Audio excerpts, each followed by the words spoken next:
Hey everyone, this week's video I'm going to talk about relationships. I'm going to talk about eating disorders in pregnancy, talk about how to talk to those people that we love about it, so stay tuned.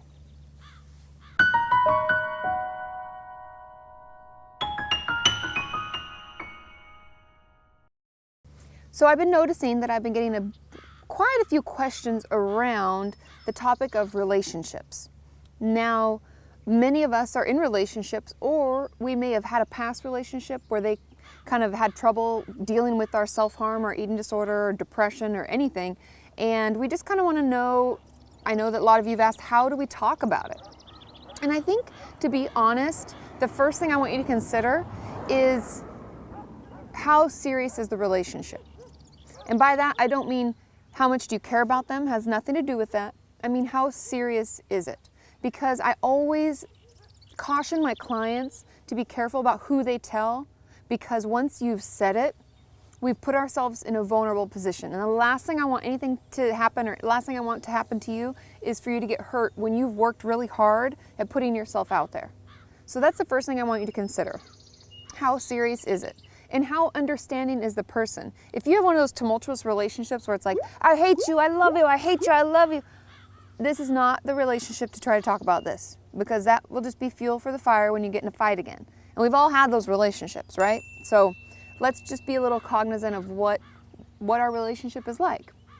Now, let's say it's very serious. We might even be married to this person, and it's a pretty steady relationship. They're pretty calm and understanding. We talk a lot about things, right? Then how do we bring it up?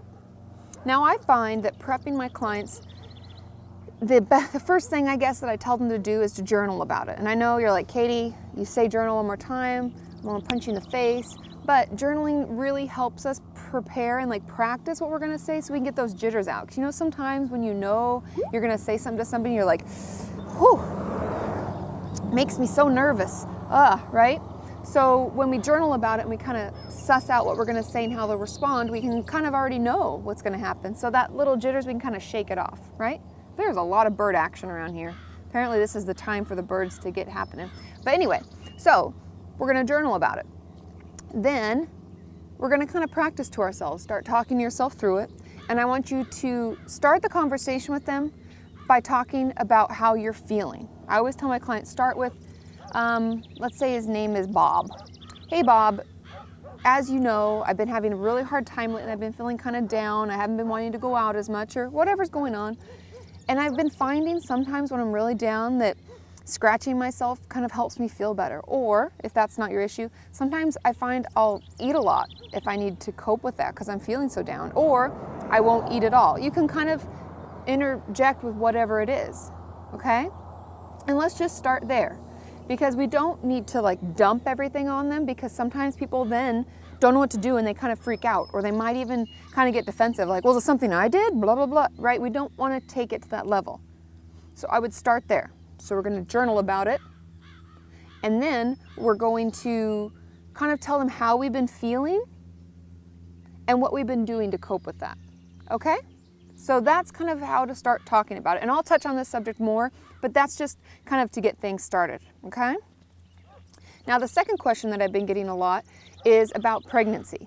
Some people say they want to have a baby. Some people say they are pregnant and they're concerned because they have an eating disorder. Now, pregnancy is very tricky, and I would encourage you, the number one thing you need to do is you need to find a doctor who will work with you, who understands eating disorders, and who will constantly and consistently make sure that your nutrition, your blood work, all of the things that your baby needs, that it's getting, okay? And I need you to make sure that you're working with a dietitian. And this is the most important thing to do, because your baby's development depends on it. And if there's any reason to recover, that would be the reason, because another life is depending on you and the nutrition that you give it. So I would get a doctor, get a gynecologist or OBGYN who will work with you on that and who you can be honest with. There's a lot of women OBGYNs, if that makes you feel more comfortable. We're gonna wait for a second. Oh, okay. And then we're gonna make sure we work with a dietitian, because we really need to stick to a meal plan now. I know that some of you are like, I just can't, Katie, I can't, but we need to have the mantra that we tell ourselves every day. This baby depends on me. My body has to be able to handle and grow this baby, okay? We've made the choice to get pregnant. We're keeping the baby, and now we have to teach ourselves to keep repeating that, okay? Because it's very important. So please, please see a doctor and a dietitian to make sure that you're getting proper nutrition. And I also want to touch on the fact that sometimes when we are pregnant, you'll find your eating disorder disappears. What? Where'd it go? I don't know. It's not even around anymore, right? And that is interesting because sometimes, and this is the power of the brain, we can actually do things for something else more than we can do it for ourselves. So we're doing it for the baby, but we can't really do it for ourselves. Magic. Wow, right? And I know many of you are feeling that, and that's very common. And to be honest, this is a great time for you to take advantage of the fact your eating disorder isn't yelling at you 24/7. Grab my workbook, download my workbook, do it now, because now you can work on all those things. You can actually process through that information, because guess what? Your brain isn't fighting with you all the time. And I think that that is something that we can definitely take advantage of, because I've had many clients in residential treatment, outpatient in my private practice now, who have been pregnant, been fine, their eating disorder went away, bye-bye, I don't know what happened. And then when they have their baby, boom, eating disorder's back, 100%. So we need to utilize that time to, get the most out of it while we can, okay?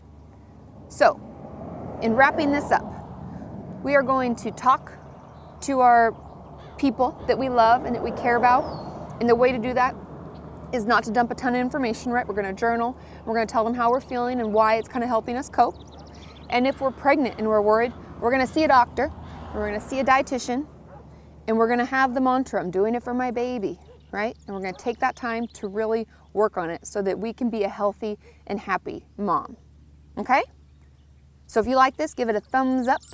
And I think subscribe is over here. We're going to subscribe to my channel because I've been putting out videos willy-nilly all over the place. And so when I do, then you get notified.